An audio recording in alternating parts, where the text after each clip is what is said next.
closer in the description, I will be talking about what's called an elliptic function. And before talking about what I'm going to talk about, let's discuss like how you define it in like elliptic function. And this also explains why I'm giving this talk today. So in most textbook, elliptic functions, they are defined as doubly periodic functions. So if you only look at the second line, this defines a periodic functions. Like as in sines and cosines, omega 1 is like 2 pi or something, and in tangent, in the case for tangent, is pi. So that like this first equation defines a periodic function, and if you put two equations together, you actually obtain what's called a doubly periodic function. It has two periods, omega 1 and omega 2. And because we are thinking of the function as a function with a complex variable, its input space is two-dimensional. So you may think of this omega 1 and omega 2 as two vectors. And in order to get a non-trivial doubly periodic functions, you hope that these two vectors are linearly independent. So if you visualize the domain of this function, so this is the real line, this is the real axis, this is the imaginary axis. Then you may think of the first period as omega 1 as a vector in the complex plane, and omega 2 as another vector. So you see that this function, like the behavior of the function along omega 1 and omega 2, they are periodic, and also the linear combination of them, because, well, as you see in the algebra, it's like a vector space. So after some imagination, you will see that the function is just essentially copying its value inside this parallelogram to everything, to anywhere other than the parallelogram. Yeah, so that's how textbooks define an elliptic functions, and it has nothing to do with the term elliptic. Yeah, so that's why I have an ellipse in the title of my talk. In fact, this function originates from ellipses. You can eventually connect the property of ellipses and double periods, and this is what my talk is going to be about.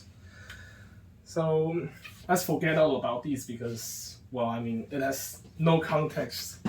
It's like this function is like out of nowhere. No, it's not. So we will be erasing this and start talking about ellipses.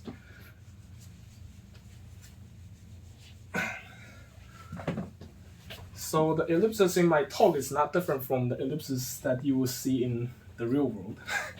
You have the equation x squared plus y squared over b squared equal to 1. That's just the usual way to define an ellipse in the Cartesian plane. Yeah. So we may draw one as well.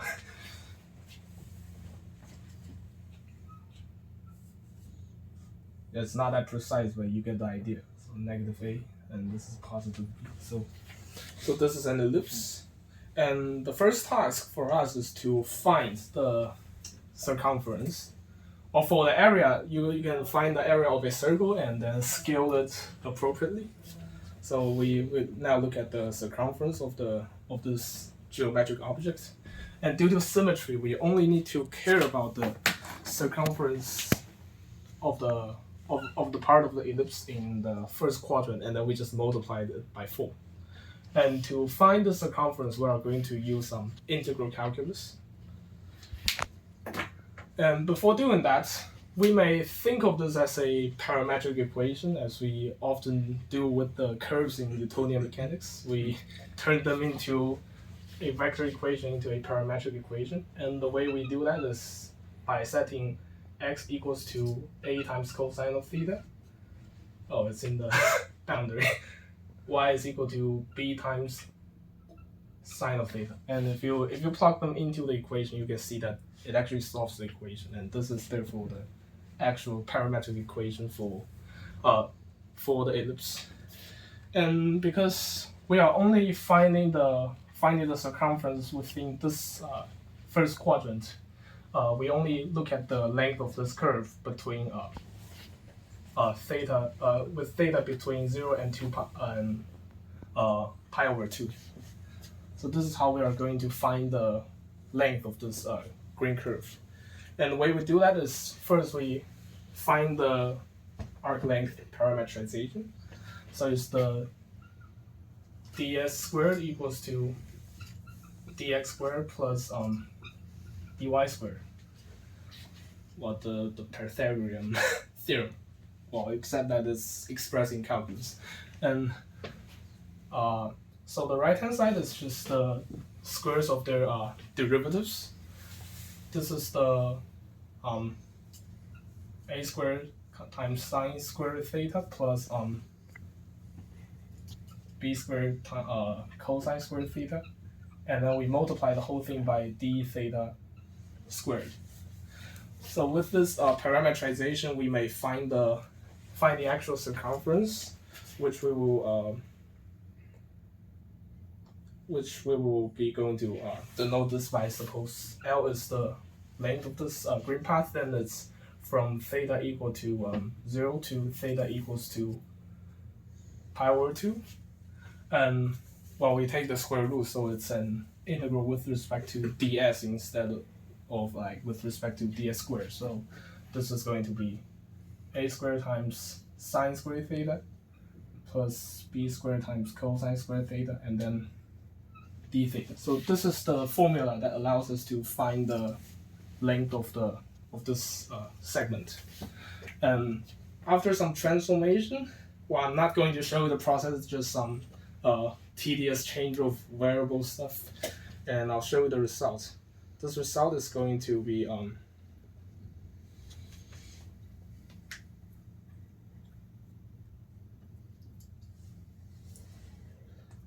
okay, so the result after the transformation is that if we define this k to be square root of 1 minus b squared over a squared, I think there's a word for this. It's using a different letter. It's called the eccentricity.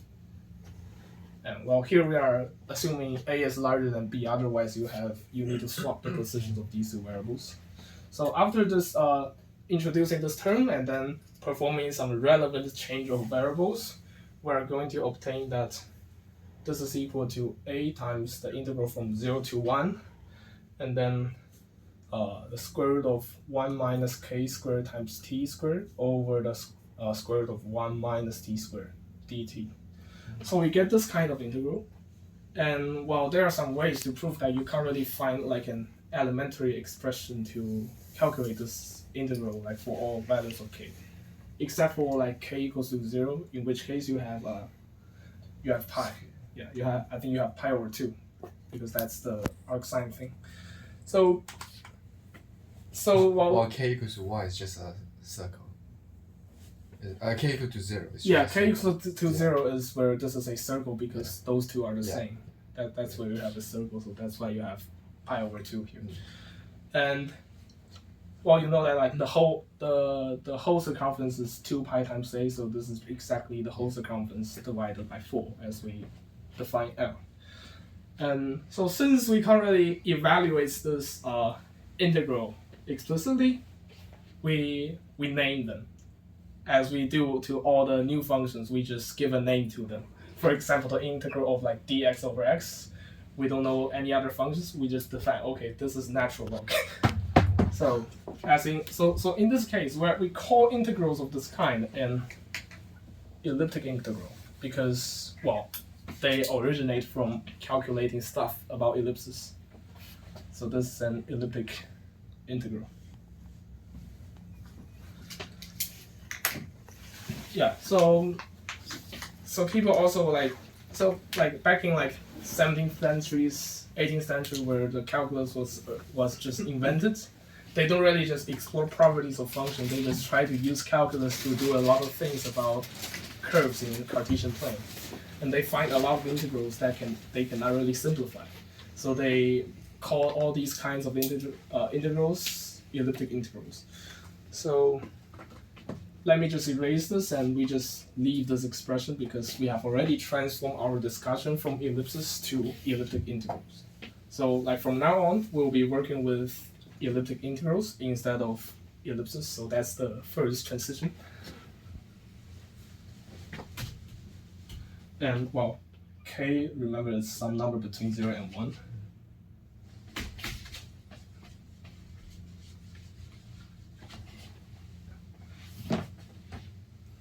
So, in general, you call functions of this kind a elliptic integral.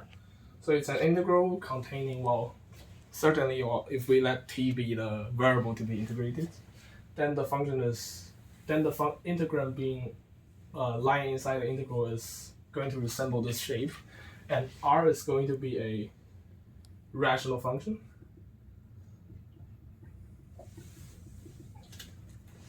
So this is often like an elliptic function has this is the shape for like all kinds of elliptic integrals. So as you can see here, here we have the rt being equal to 1 over k squared t squared over 1 minus t squared, and then we take square root of it and then integrate. So this is certainly fitting the definition here for an elliptic integral. So yeah, so this is the idea of elliptic integral. So we encounter them the first time in the problem, in the task of calculating the circumference of an ellipse. And now we will be introducing the second problem. The second topic is the pendulum, which you might have already like seen them in applied 1 and also like during high school physics. So we are going to revisit that problem, but instead of taking the shortcut of small angle approximation, we are going to do it the hard way. So this is the pendulum. Well, since we are like discussing pendulum in math, we don't really talk about those fictions and stuff. We just assume that everything is perfect, like we have the conservation of energies and those good stuff. And like if you do it like the Newtonian way, you immediately start analyzing like the how the force vectors behave and the balancing the force, and then you get the equation. But that's well, for me that's time consuming, so we just work with the energy, and I'll directly just write out the results for you. That just comes from the conservation of energy. So this is the theta, which we will use as the generalized coordinate. And from the conservation of energy, you know that this is the kinetic energy. Well, the length doesn't change. It's a rod, so we don't really worry about those polar coordinate stuff. And so this is the kinetic energy, and this is the gravitational potential energy. And we know that this is conserved, so we just plug in the initial case where this angle, suppose that this at t equals to 0 is theta 0, so that's the initial condition. So we just plug in the energy for the initial position. We may also assume that the initial velocity is exactly 0, so we are releasing this object from rest. And then we study the motion after this initial status. And the initial energy is going to be minus mgl times cosine of theta 0. So this is the first order differential equation that we will obtain. And you may actually find this equation by just multiplying our original second order equation by theta 1 dot. And then you integrate, you will get the same thing, but you can you don't need that step because you can get it like directly from the conservation of energy. And by solving this, so I'm not going to show you the step, but I will just show you the result, is that after some simplification, we're going to obtain what looks like theta squared, theta dot squared equals to 4g over L times, well, we just deliberately use some double angle formula to make to make this expression look nicer. Sine square of theta naught over 2 minus sine square of theta over 2. So after some simplification, well, first you can surely cancel out the mass from three sides of the equation, and then you just move the terms around, and then use the formula that expresses the cosines in terms of 1 minus 2 sine square of theta over 2. That's how we deduce this formula. Wait, just a notation. This stuff on the left, it means that the square of theta prime, right? Yes. Okay. Yeah. And yeah, so eventually you end up trying. Well, this is theta dot, and it means that you differentiate theta with respect to the variable t. So we may rewrite this explicitly. And this is a square, so to square root it, we need to know its initial behavior. And from our intuition from physics, we know that this velocity is initially going to be negative because the object is falling down. So this means that if we take the square root of this, it's going to give you a -1 in front of the whole term.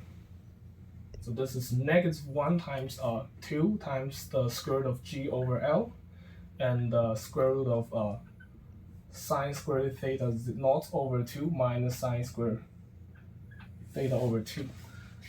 So to solve this kind of equation, a very powerful tool we will use is the separation of variables, because we see that all the terms on the right-hand side only depends on theta, but not depending on t, so we may isolate the t variable. So dt is going to be, well, before that, we may assume that because this term is actually not that significant for us, we don't really worry about the gravity of or the length of the rod, so we may assume from here on that G is equal to L, so we don't need to write that much term. So assume that the length of the rod is the same as the gravitational acceleration, so we don't really worry about this term. And after this little adjustment, we obtain that this dt is going to be -1/2 times d theta over this whole square root term. Sine squared of theta 0 over 2 minus sine squared theta over 2. So as we can see, like, all we need is just to integrate the right-hand side expression to get the time. So we are actually finding, like, we are getting the time of this mechanical problem after integrating with respect to the angle parameter with respect to theta. So plug in the relevant initial condition, we will get something like this. So this is, well, we use another variable in the integral. We use phi instead of theta.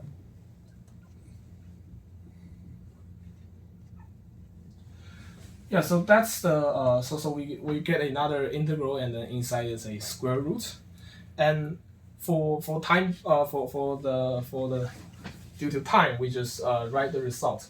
We do a substitution. We let u equal to sine half of phi over 2, and then divide this whole thing by sine half of theta naught. And then we define this k to be, and then we make this k to be sine half of naught. Like, after the simplification, we end up getting an integral of this kind.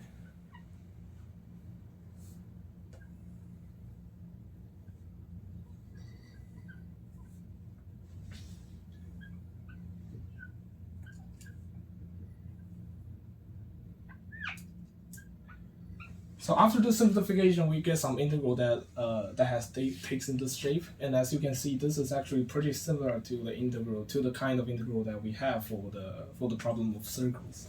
So we see that, like, elliptic integral also emerges in the problem of pendulum. So it's actually everywhere. So now we have a connection between the ellipses, elliptic integrals, and the pendulum. However, the problem here is that we're not finished yet. We have a theta parameter in the integral, but the time is outside. But in physics, we want to express this theta function in terms of time instead of the other direction. So we need to end up doing what's called an inversion. We need to inverse this integral. And so since from now on we start working with this integral, we just erase the first one. This is actually called the elliptic integral of the first kind, and we are going to define this function f of z to be integral from 0 to z du over square root of 1 minus k squared times u squared times 1 minus u squared, and k is between 0 and 1. But we know that this theta naught, we certainly assume that it is not more than pi, because that's just another symmetric problem. So this theta naught, because the theta naught does not exceed pi and it's also greater than 0, we see that this k must lie between 0 and 1, because that's just the sign. So we also assume that k is between 0 and 1 here. So this is called an elliptic integral of the first kind.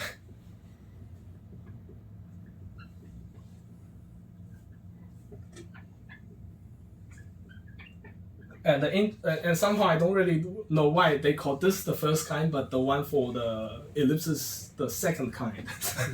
Yeah, that's actually pretty strange. I think the one for ellipses should be called the first kind, because that's just the first elliptic integral anyway. And then we define a constant. We let the case where z equal to be 1 be the capital K.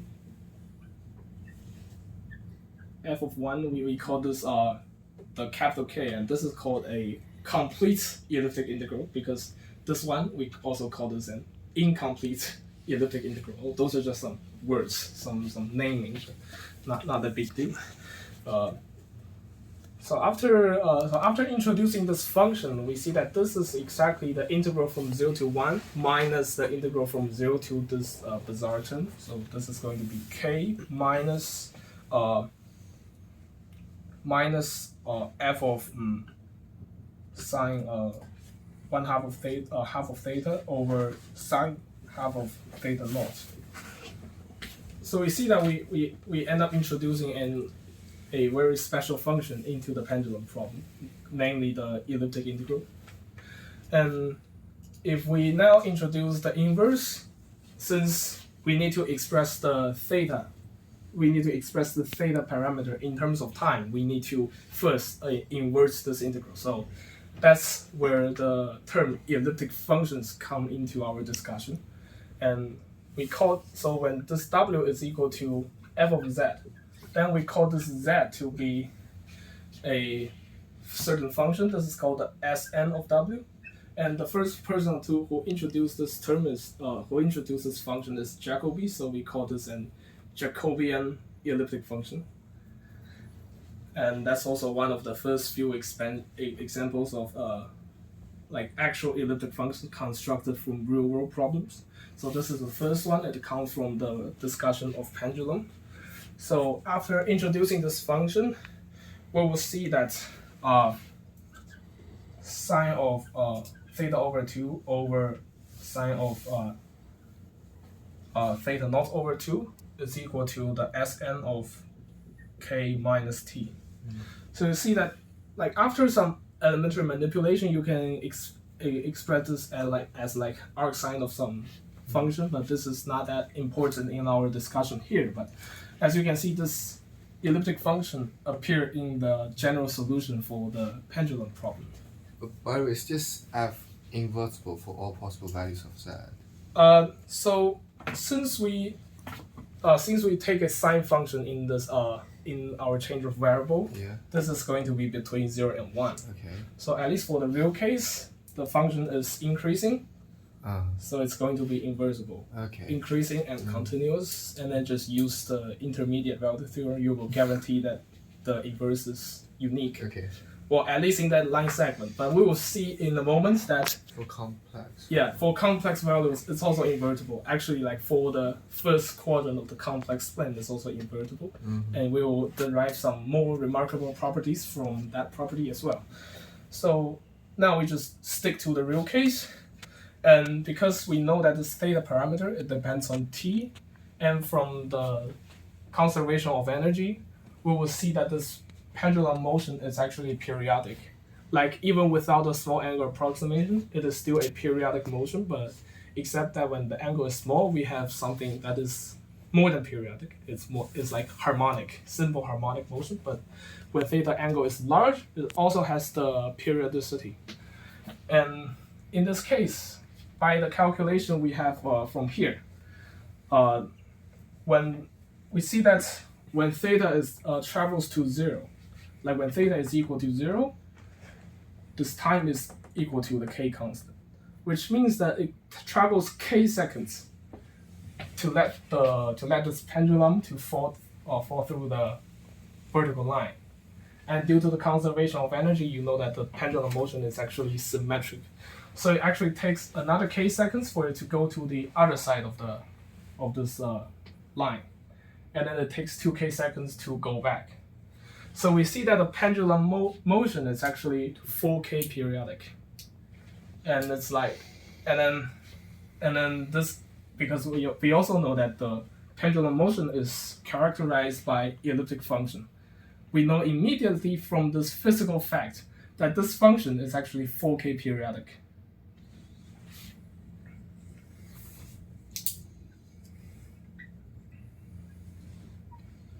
So this is an elliptic function, and by introducing it through the pendulum problem, we see a physical explanation that why this function is having a real period. And in fact, by analyzing this function in the complex plane, we will see that it actually has another period along the imaginary axis. And after deriving that remarkable property, we will also go back to the problem of pendulum and find a physical explanation for the imaginary period as well. So let's see how we are going to do that.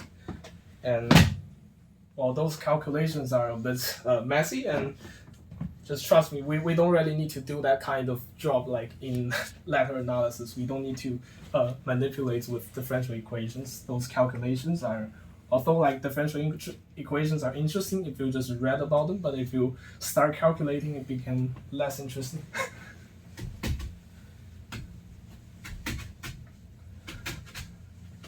So from now on, we will stick with these two quantities, and we just erase all these. And remember, from the pendulum problem, we know that this is actually 4k periodic. So now we need to start expanding our domain of definition. Back in the pendulum problem, we only define the elliptic integral and the elliptic function when z is between 0 and 1. That's just a very small line segment. But from now on, we will start working with the first quadrant of the complex plane. And this integral will also travel in the complex domain instead of the real line.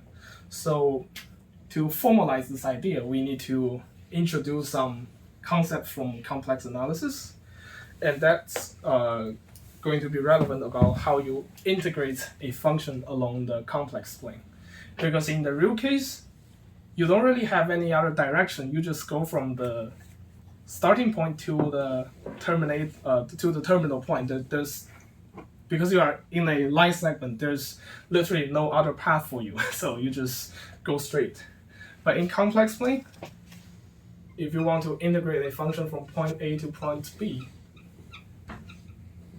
there are many paths for you to choose because A and B are complex numbers. Like you may choose this line segment. That will be one possible path. And you might also choose some path very strange, and also something like this. This is also a valid path of integration. And you can also choose some path in which that looks like fractals. That's also okay. That's just a path of integration. And there are some functions where the integral does not depend on the path. Just like how and in the language of physics, integral along a path is usually created to calculate the work of some object. And if the object is moving in a under a conservative force, then the work is going to be path independent. And in the integral along the complex plane, we also have some remarkable property that is just similar to conservative. And this property is called holomorphic. We say that a function is holomorphic or analytic, which is an old-fashioned way, but I personally prefer to call it analytic because that's the way I first learned about it. So a function is analytic in a domain in some subset of the complex plane It just means that for any 2 points inside, we can take any path to integrate along it. So a function is being analytic, it just means that you can integrate along any path you want. So that's the first definition, and we can actually make this definition more simplified. It's just that for any 2 paths, if their integrals are the same, if the integrals along 2 paths are the same, so this is the first path, gamma 1, and this is the second path, gamma 2, we are always going in that direction. If these 2 integrals are the same, then the integrals that we start from A traveling through gamma 2 and then go to B and then travels back will be 0, because that's just the integral over this gamma 2 minus the integral over gamma 1. So one immediate equivalence definition for analytic function is that for any closed path, well, for any simple closed path, so it doesn't really self-intersect or behave violently, so it's nice. So for any simple closed path, the integral over it will be 0. So functions like this will be called an analytic function. And you will see more of these definitions in complex analysis, but I'll just give you a bit of important properties. And then it is not that difficult to verify that this actually defines an analytic function in the complex plane. And so this is why in complex analysis we introduce analytic functions. And sometimes some expressions, they define an analytic function, but the expressions are only valid in a restricted domain.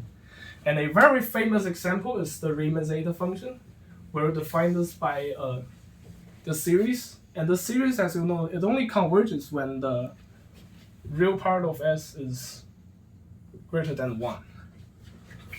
So that's the Riemann-Zeta function. But however, like for some practical purpose, because you want to study primes, you extend the domain of this function. And the process of extending the domain of the function without causing any troubles is called analytic continuation.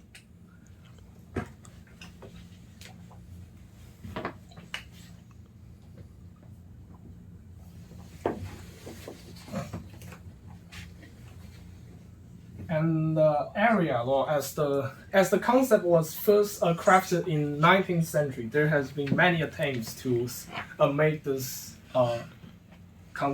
this concept more and more friendly to beginners. And for if you look at any textbook, it will actually show you that suppose that this function is defined on D1. So this is f1 of that, and another function is defined on D2, such that they have a intersecting area, D3. Or in topology, we call them open sets. Well, but we don't really need to mind them for now. So this function is defined on the domain of D2. If f1 and f2 are equal to each other for all z lying inside D3, their intersection, then we say that f2 is the analytic continuation of f1, and vice versa. We just say that these two functions are analytic continuations of each other. But so, the expression don't have to agree on the D1 exclude D2. Yeah, it's not necessary. Yeah, okay. It's just as long as these two regions intersect, we will see that they have an analytic continuation. Okay. And sometimes the analytic continuation is unique, but sometimes it's not. But we will not talk about that because that will be a topic in deep complex analysis and topology. So for now, because we have only defined this integral on the line segment from 0 to 1, we do indeed need to how define its behavior in other parts of the complex plane. So we need to perform analytic continuation to this particular function. And the way we do that is that, well, since we are only working with complex plane, it's only a two-dimensional object, So we can just visualize if we wish, because we're not working with higher dimensional case. So we don't need to worry about generalizing our results to any other dimension. So we just do it. And for the reason of symmetry, we only work with the first quadrant. So we don't. So and then for other quadrants, there's actually a very simple principle for us to extend the domain. It's called the reflection principle, which I will explain later because that's actually pretty important to connect the elliptic function and its periods. So analytic continuation. So this is the origin, and this is 1. And I label 1 because this integrand is actually having a singularity at u equal to 1. And also because we know that k is strictly between 0 and 1. We also know that this k, 1 over k, is going to be another singularity of this integrand. So we are going to write this k to the negative 1 as a point that is on the right hand side of the number 1. So we see that to define this integral, to define this function on a complex plane, we do need to deform our path of integration to make it work. So we can begin our discussion in like 3 cases. The first case is where the real part of z is less than 1. So z is on the left hand side of this point, well, less than or equal to 1. And the second case is that the real part of z is between 1 and k to the minus 1. So this is the second case where it's between these 2 points. And the third case. The third case is where this real part of z is greater than k to the negative 1 and all the way up to infinity. So in the first case, suppose that this z lies in like within the first quadrant. What we do is that we just connect it directly. Because we see that this function is actually analytic within. And for the time being, analytic, well, in this situation, it's just saying that the integrand has no singularities, like in the first quadrant, except at the boundaries, and which you can see immediately from the definition. So this function inside is actually it's actually having a pretty good property. So we can actually deform this path wherever we want. We can deform it to here. It's still going to give you the same result. So that's just the way you integrate the function. So in this case, you may choose any path you want, as long as it lies in the first quadrant. Because when it travels through to the fourth quadrant, it's going to include some singularities. And from our definition, we know that if a function is analytic inside, then the function is not analytic inside the whole complex plane because it has these 2 singularities. But if the regions surrounded by these 2 curves do not include the singularities, their integrals are the same. So the integral along the closed curve is going to be 0. So we need to pay a little attention here so that the curve doesn't really intersect the singularity or crosses the singularity. So that's the situation for our case 1. We are just choosing a path between 0 and z1. And now, for case 2, we see that there are at least 2 ways for us to, well, maybe there are actually 4 ways. It depends on what direction we will reach if we meet the singularity 1 and the singularity k to the negative 1 power. So we decided that for path 2, for case 2, we are still going to travel in the first quadrant, but for some simplification and some computational demand, we can deform the path along the real axis and then we draw a tiny circle around the point 1, and then we connect to Z2. And the impact of this calculation is that we are going to obtain a new expression for this path of integration.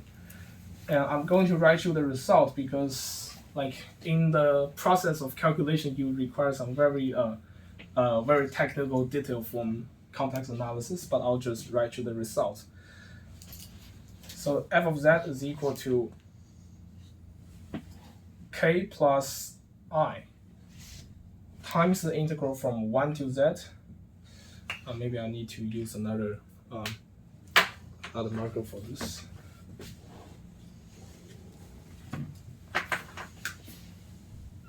Yeah, this one is much better.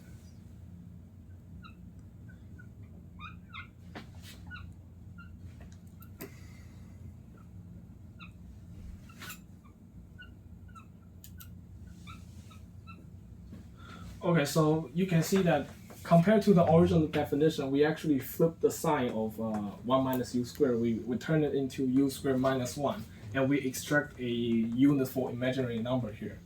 So some may ask why I choose the plus I instead of minus I.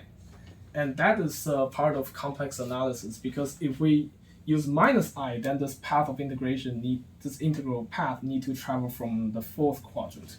So that's why we have a plus I here. So it's the path of integration that determines which branch of the square root we'll be using. And so we see that the second case actually gives us this nice expression. And now for the third case, because where's the okay? So this is the Z3. So Z3 is on the right hand side of the singularity k to the negative 1. And similar to how we handle for the second case. For the third case, we're just going to first start from 0, and then we draw a circle around 1, and then we travel through the line segment, and then draw another tiny circle, and then we connect Z3. So this is how we handle the path of integration, and by deforming the path like this, we also get an expression that is pretty similar to this one. So for convenience, we define a new constant. Here we have defined the constant k. We now define the new constant k prime. So we let this f of 1 over k to be k plus I times k prime. So we see that this integral turns into k prime after we plugging z equal to k to the minus 1. So k prime is equal. Yeah. Go ahead. Okay. I mean, you may interrupt me any times to ask some question. It's all right. So this is square root of u squared minus 1, and this is 1 minus k squared times u squared. So in the case in the third case, we actually obtain an expression that is going to look like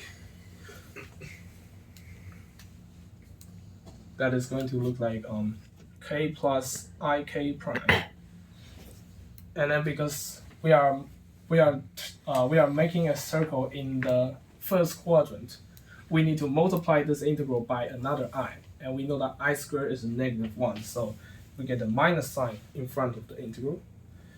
And then this integral starts from the little k to the minus 1 power to z. And then du over square root of u squared minus 1, and then square root of k squared u squared minus 1. So we see that only in the first case we can use the expression that we have obtained here. But in the second and the third case, to calculate them, to calculate the integral inside any calculator, you're going to require these two expressions. And these two expressions also it's also very convenient, because so these two expressions, the reason why I deduce this explicit expression is that it actually allows us to study the mapping properties. So these are the algebraic aspect, the calculation aspect. And after these, we are going to look at the geometric implication of these formulas. So now we may erase the pendulum and then start with drawing the image of the function. So to draw the image,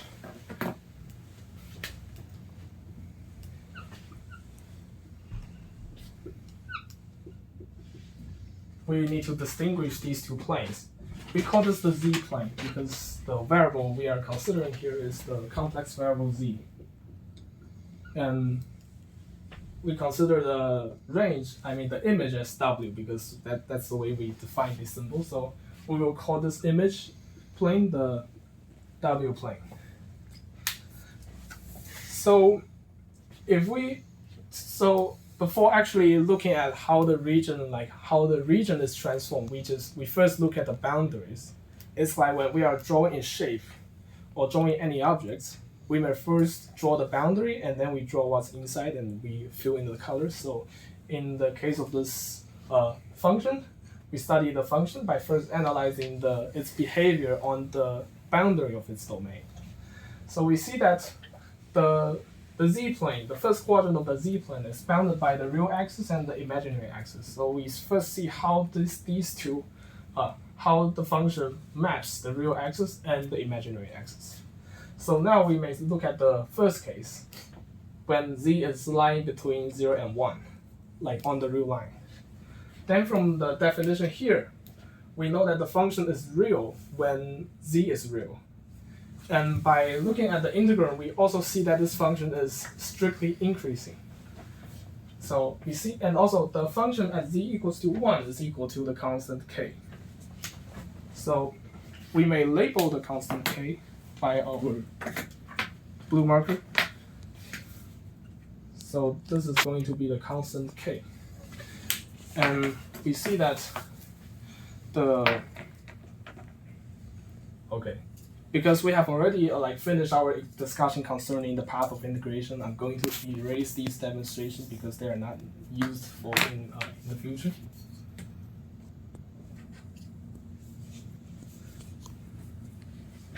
So just pick any color out of these four so we may draw our path. Right. Okay, so we're going to use the red segment as the one for between 0 and 1. And we are going to call this L1. So we see that because 0 gets mapped to 0 immediately from the definition of the integral, and 1 gets mapped to the constant k, and we also know that the function is increasing and real. This guarantees that this line segment gets mapped exactly to here. So we call this L1 prime. By putting this prime symbol, I'm not differentiating it. I'm just saying that it's corresponding to each other. And is the relationship linear between L1 and L1? No, it's not, but okay. it's too bad. Well, it's continuous. Okay. And it's invertible, and the inverse is continuous. So you may say it's homeomorphic if you learn topology. So that's the first case. We see that the first part of the real axis gets mapped exactly to this segment on the real axis. And however, in the second case, we see that when z is real, the integrals here is going to be real. And it's also going to be increasing because we know that the integrand is also going to be non-negative. However, we multiply this positive real number by the imaginary unit, which means that we need to rotate this by 90 degrees. So choose another color. Purple. Okay. I was ready for that one. We get 2 more chances. So this is L2. So we need to plug in the z values in L2 to this integral. And we see that it's only giving a contribution to the imaginary part of the value. And this imaginary part is also strictly increasing to k prime. So we need to label this k prime here. And then we will see that this L2 corresponds to a vertical line segment. Well, the k prime is actually the horizontal value. It's like, oh, this should be k plus I Uh-huh. times k prime. Yeah, yeah. That will be right. Yeah. So you can see that it's actually taking turns. Yep. So we have analyzed the first two cases, and now we look at the third case. And we see that this integrand, like we're taking the square root of this u squared. So this is approximately u, and this is also approximately u. So the whole integrand is approximated u 1 over u squared. So this actually justifies that this improper integral converges. To 0, I see. No, I mean it just converges, like when z goes to infinity. Yeah. So we see that like even when z goes to infinity along the real axis, this is going to tend to a finite number. And from a change of variables, like in those elliptic integrals, you need to perform very tricky change of variables to get the result you desire. So, but for simplicity, we'll just write the result. This integral actually tends to the capital K constant when z goes to infinity. So, well, we also know that the integrand is non-negative, so so it's increasing to this k constant. And because we have a minus here, these two terms get cancelled when z goes to infinity. So third color. Go back to red. No, blue. No, we need something new. Green. Okay, great. The axis is green, bro. I mean, but the line segment is not on the axis, so it's not a big deal for us. Well, it is in the real axis, but we are going to infinity anyway, so there will be no difference. So I don't even need to draw them. So this is L3. Good choice, huh? Yeah. So L3 it goes to infinity, and we know that infinity gets mapped to ik prime because this gets cancelled. So we label this so this is I times k prime. And then this is going to be the image of L3, so this is L3 prime. And for the last line, I'm going to use the black color. Because, well, I mean, those are the only colors we have, so I just choose it anyway. So we see that we have already analyzed the behavior of the function along the real axis. We now analyze the function along the imaginary axis. But before I start telling you the answer, would you guess how the function maps the imaginary axis? From 0 to ik. You're right. Yeah. And the way to prove that is also through an exhaustive use of substitution, but you get the idea. So I'm going to just write you the result. So this is going to be the imaginary axis, L4. And this is going to be L4 prime. So so we have already seen how the boundary of the function of the domain gets mapped to, and now we need to worry about what about the interior, because when you are drawing you draw a boundary, and you have two ways to fill the colors. You may fill the what's outside the boundary and also what's inside the boundary. But in the complex plane, well, except for the particular case we are looking at, it is even very difficult for us to distinguish interior and exterior. Like there are some closed paths where you can't really differentiate them. You can't really see the difference between them. And there's something called the Jordan curve theorem. If you want to look at it, it actually proves that a certain good curve splits the complex plane, splits the plane into two parts. So it's actually a very difficult topic. But here we have very good theorems to use. So in complex analysis, well, I will actually send you the notes. I actually have a proof of that result on my notes. So there are certain good functions that are injective, so that we may define an inverse on its image. And by analyzing this function, crucially on the boundary of the first quadrant, we will see that on the boundary, the z is either taking real values or purely imaginary values. And in that case, we will see that after the substitution, the real integral is strictly increasing, and it's also continuous, and also, well, analytic, as we can see from the integral. So this actually shows us that the elliptic integral is injective along the boundary of the first quadrant. So in complex analysis, there is a very good theorem. It's saying, so I'm just saying it, expressing it using words, so you may listen carefully. So if a function is injective in some within a region that is surrounded by a closed path, so we call this closed path C1, and this is D1, the region inside, and this is the z-plane.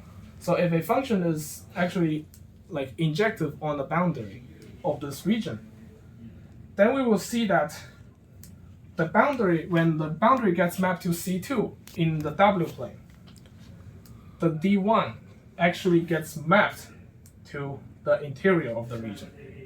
And if you learn some complex analysis, the way you prove this is through what's called an argument principle.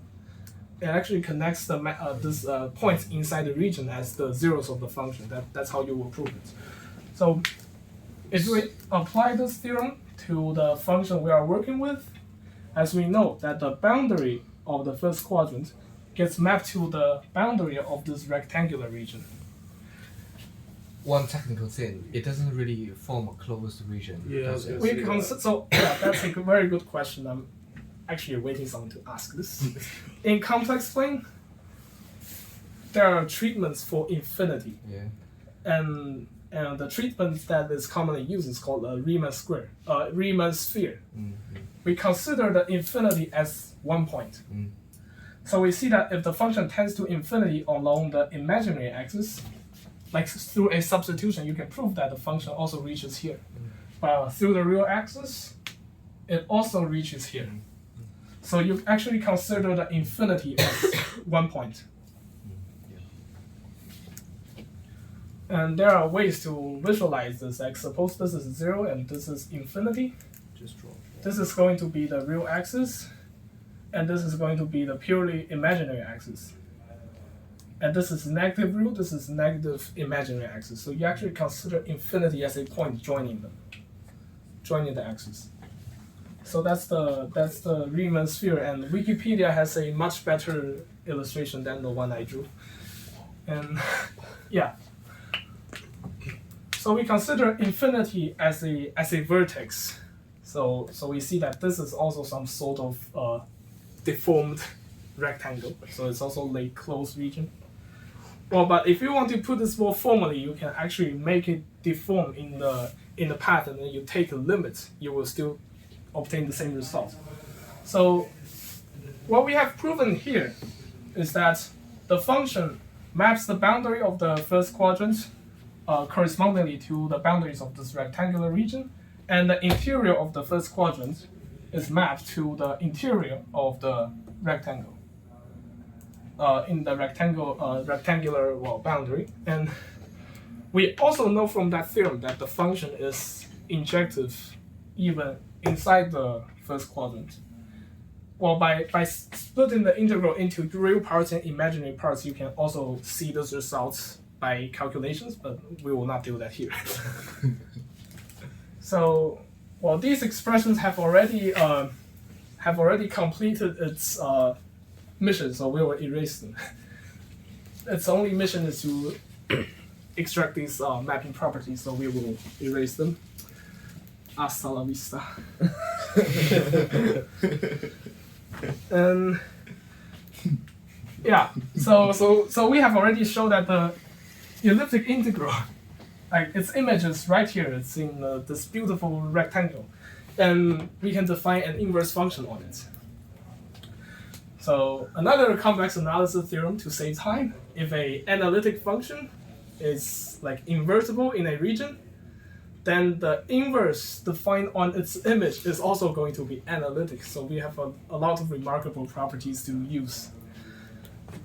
So we have set, so let's recap. So what we have done here is that we have the elliptic integral of the first kind, and we proved that the function is matching the first quadrant to this rectangular region, and the boundaries are mapped according to the colors. So we now look at the image of this function, and then we consider its inverse function. The inverse function is going to be called the Sn function, which we will be writing again here. So we see that this function, well, in the pendulum problem, we have already defined its behavior on the real line segment, and now we are going to go further. We first, using complex analysis, we have defined it on this rectangle, and we are going to extend it beyond this rectangle. And the way to extend this, well, the task of extending this is called analytic continuation. And in the case for Riemann zeta function, there are many remarkable integral expressions to like extend that particular function. But when we don't have that much tools, especially when we have just defined an inverse function, there are still ways for us to extend this definition. And the way we do that is called the principle of reflection. So the way we see this is that suppose that we have a function. So this is a analytic function such that it is real when the function z is real. For example, like polynomials with real coefficients, it take real values when z is real. Such that z is real implies that f of z is real. So if a function satisfies this property, then there is a standard way for us to like extend this definition. For example, if the function is defined on the upper half plane, then we can use use complex conjugates to like define it in the lower half plane. Then f of z, like if you take the conjugate inside, then it is going to be equal to the conjugate that is outside of it. And you can verify these properties for the sine, for the cosines, and the exponential function using the power series. So this remarkable property actually allows us to like extend the domain of this function. And well, since real axis is just a particular case of the line segment, by multiplying it through a complex number and then adding it by another complex number, we can just transform it to any line segment. So we may formulate this principle in a more general setup.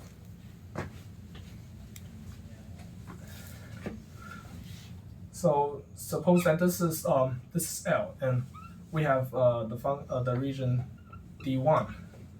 So this is where the function is defined. So it is defined on the region and also defined on the boundary. Like the boundary is a strict line segment.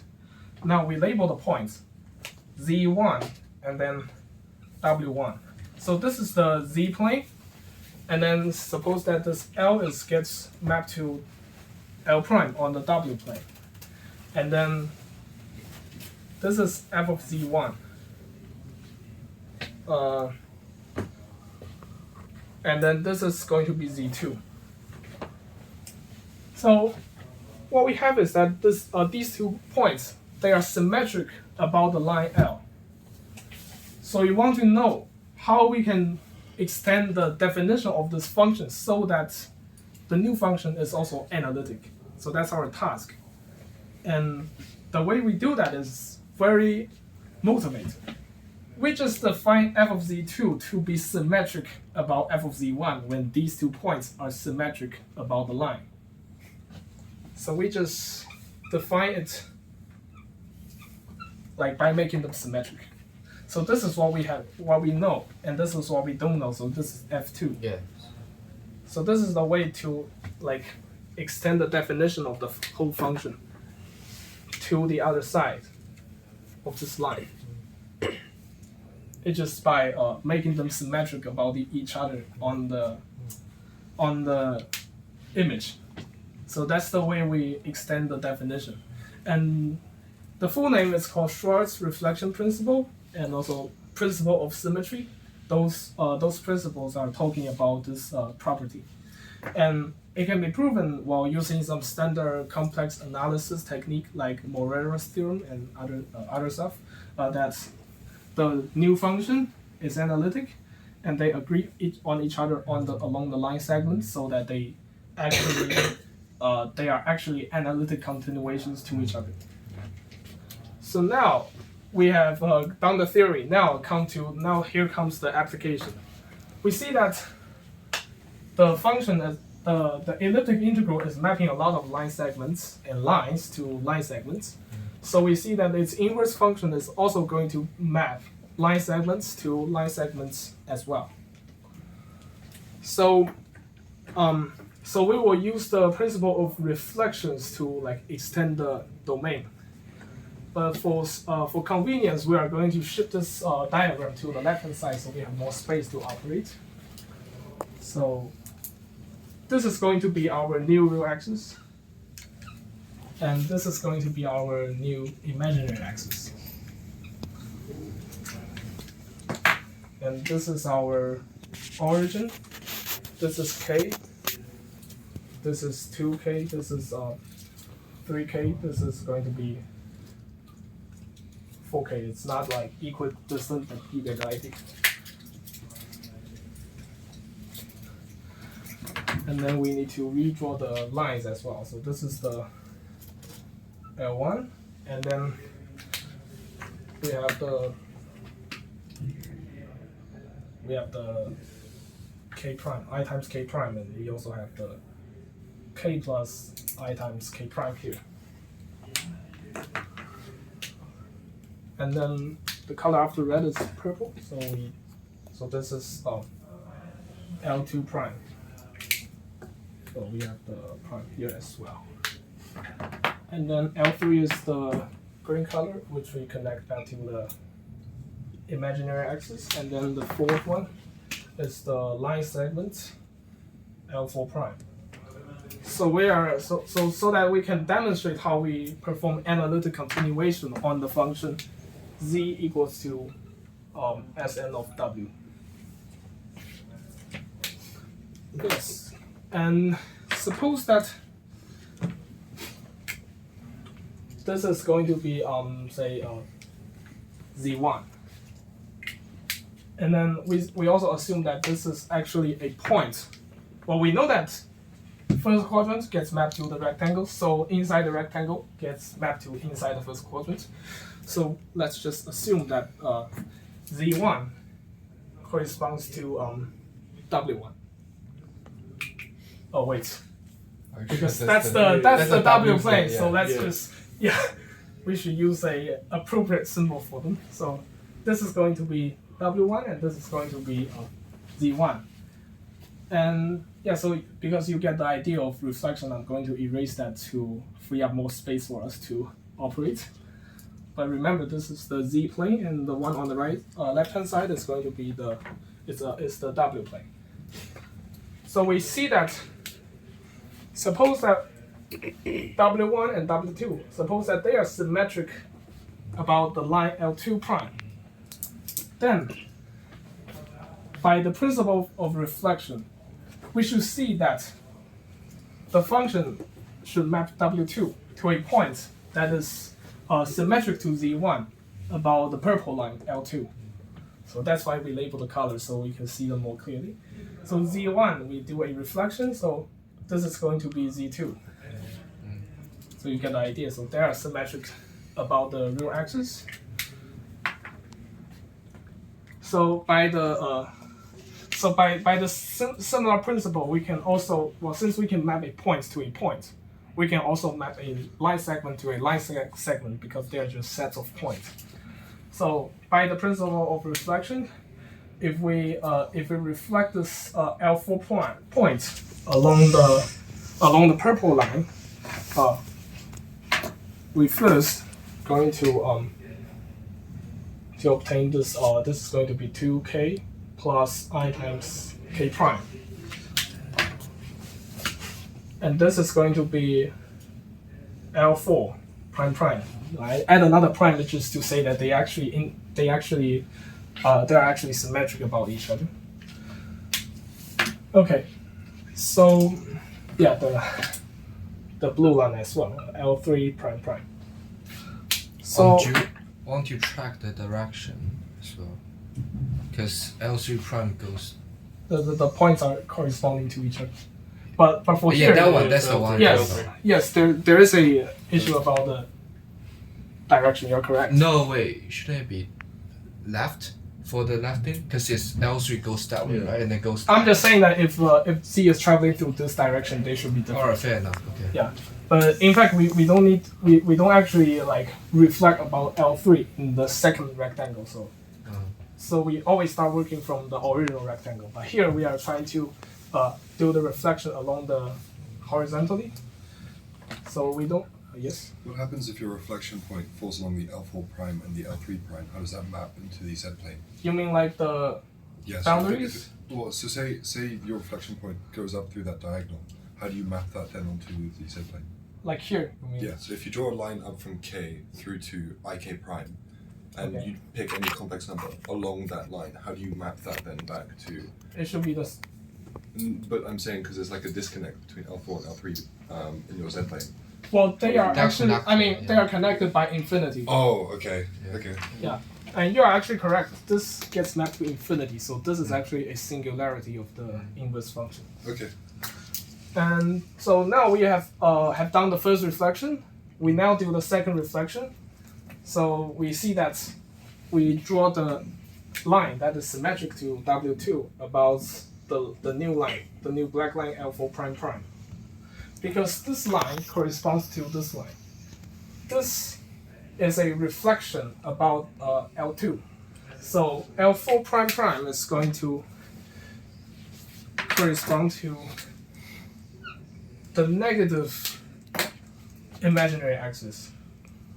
So this is well, I mean, I'm running out of notations, but let's just say that L4 bar. Nice. Yeah, L4 bar. Yeah. Yeah, I should have used a bar here as well. Yeah, that would be nicer. Yeah. Yeah. No, L prime. And Yes. the, and the Yeah. stuff on top as well. The Sure. L3, yeah. Yeah, I think I forgot L1 prime bar as well. Yeah, L1 prime bar. So this is going to be W3 and they're also symmetric. So this indicates that Z2, we need to do a reflection about this L4 bar. So we have Z3. I think you are about to get the idea. We just do two more reflections to get what we desire. So let me see. Yeah, we need to reflect this purple line again. So this is going to be L2 prime bar. And we also have this L2 bar as well. So we have I think. Yeah. Okay, this. But it's not. Because then you avoid problems. It must be like all real or this should be the purple one. Yeah. So this is going to be L2 bar. So we need to, and then we need to have L3 prime bar bar. Yeah, that would be. I mean, that's just a different set of notation and wouldn't really cause any confusion because we are indeed reflecting it twice. So we have the W3 corresponding to Z3. So we do another round of reflection along this new purple segment. So this gets reflected to Z4. And then we draw this L4 Prime bar. yeah, prime bar and bar. And then we have 3 bars on the top. So we just do the last reflection. like because we have already reflected twice, this is actually like a translation from here to here by 4K. So this is W1 plus 4K. And because we reflect this back, Periodic. yeah, we see that it's 4K periodic from the reflection. So we see that L4 bar is actually the same line. They are the same. So we just reflect it back. So from this reflection along the horizontal direction, we verify the property that the Sm function is 4K periodic.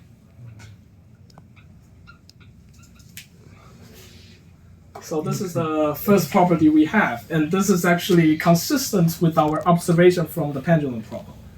And now we are going to Do it vertically. do it vertically.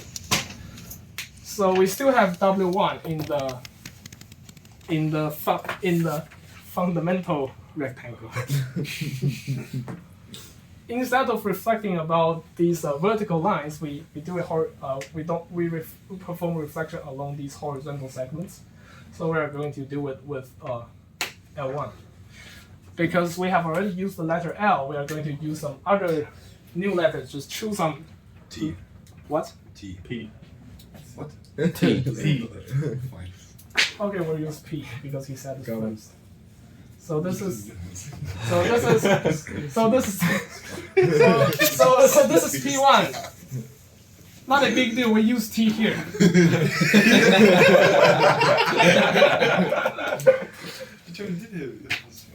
Yeah. So we have T1 here.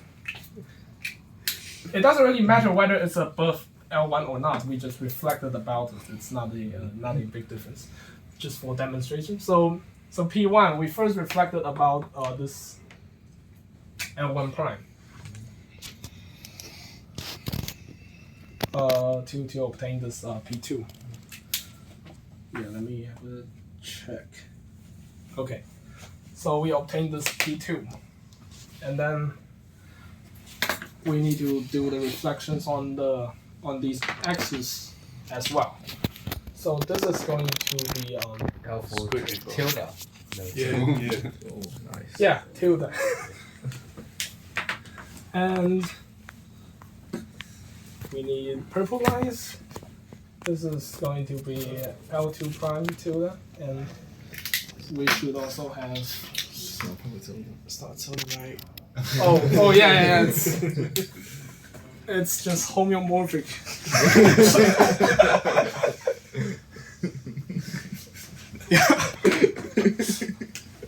Yeah. So this is L3 prime tilde, and so we have this P2 here, and then the reflection in the Z plane is that T1 gets mapped to T2. So now we just do one more reflection, and we are going to reflect about the original axis, not the one we newly obtained. So this is P1, this is P2, and then P3 is going to be exactly P1 plus 2 times I times K prime. By reflecting twice, actually somehow gives us a translation.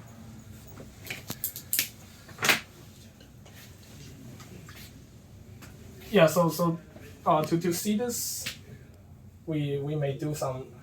Well, that's actually much longer, but like if you draw it yourself, like if you do it on the imaginary axis, you will actually verify that the reflection of P2 about the line L3 prime is going to give you P1 plus 2 times I times K prime.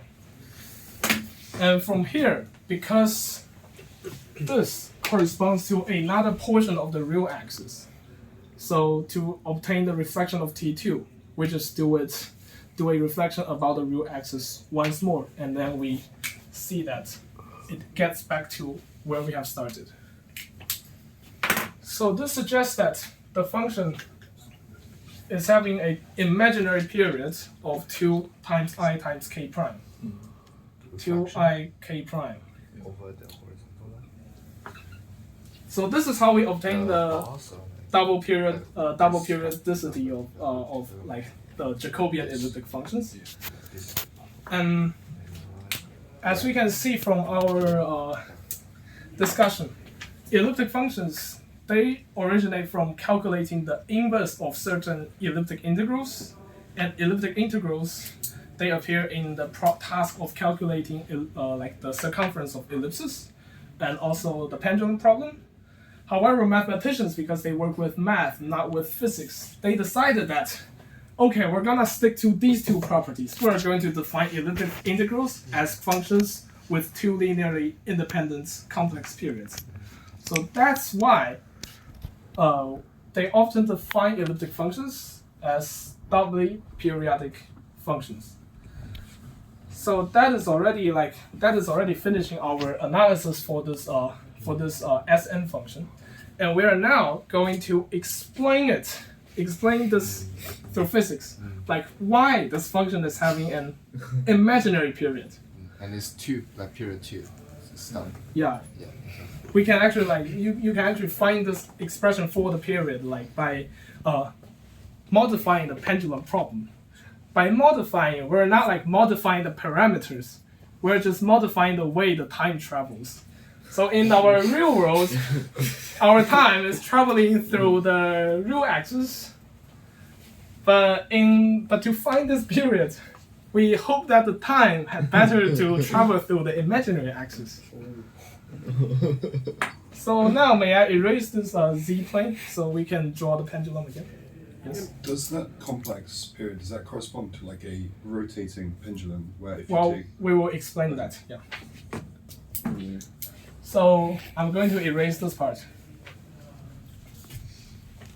to see how the pendulum is behaving when the time is traveling through the imaginary axis. It's 2π response. No, you need 2π. So when instead of starting with the pendulum itself, we may start discussing Newton's second law, which defines our force. So suppose that S is the parameter, the parameter force that defines the position of the particle. Then we know that the force is going to be mass times. Well, we don't worry about the mass changing situation, so we just stick to the situation where the mass doesn't change.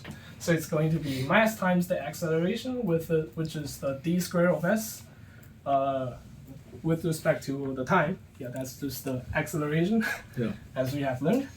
And now, because we need time to vary along the imaginary axis, we're going to introduce a change of variable, which is t equals to I times tau.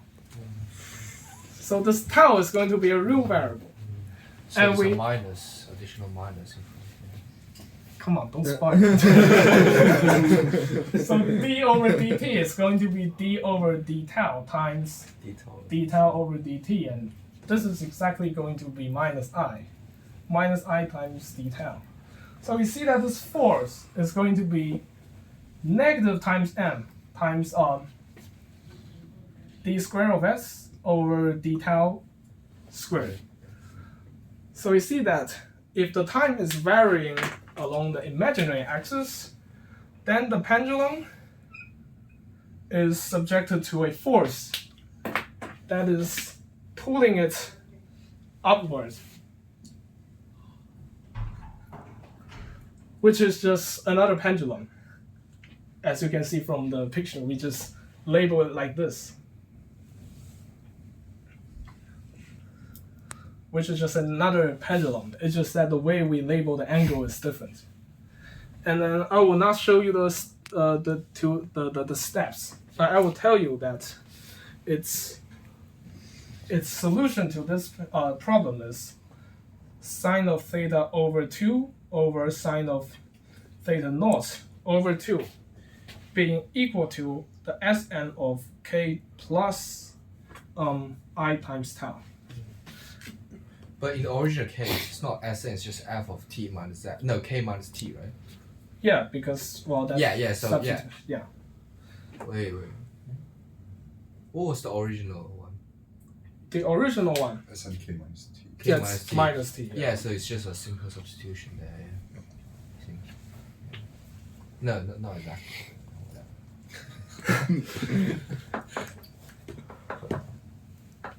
Trivial. Yeah, so that's the idea. So because we can see from the pendulum that it's periodic, we can actually, because the function on the left is periodic, we should immediately derive that the function on the right hand side is periodic as well. Wait, can you explain why the period is 4 in the first case and 2 in the second Yeah. case? Like the constant, it's 4k and Okay. 2ik. The 4k here is But- that, Do you mean like 2ik is also 4k periodic, but it's because like 2i, because the i is there? no. It's mainly because the way we do reflections. Uh-huh. We see that in the case we only reflect about the vertical segments. Mm. We actually reflected along the real axis, along the imaginary axis, along the real axis, along the imaginary axis. So we Right. need 4 reflections to get back to the original one. But in these two cases, these two line segments, they all correspond to the real axis, to a part of the real axis in the z plane. So we only need 2 reflections to get back to the original point. Yeah. Yeah, so that will be Okay. end of the talk. Yeah.